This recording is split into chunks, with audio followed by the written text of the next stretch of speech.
আল্লাহু আকবার।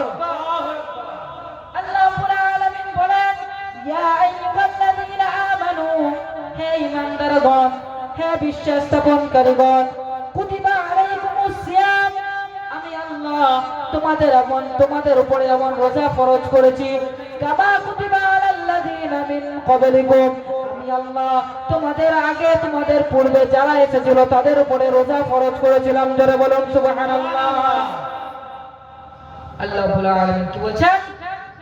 হে আমার বান্দারা, হে নবী পাকের উম্মতানিরা, আমি আল্লাহ যেমন তোমাদের উপরে রোজা ফরজ করেছি, সেইরূপ আমি আল্লাহ তোমাদের আগে যারা এসেছিল তাদের উপরে রোজা ফরজ করেছিলাম। এই রমজানে রোজা রাখা সকল ব্যক্তিদের জন্য ফরজ।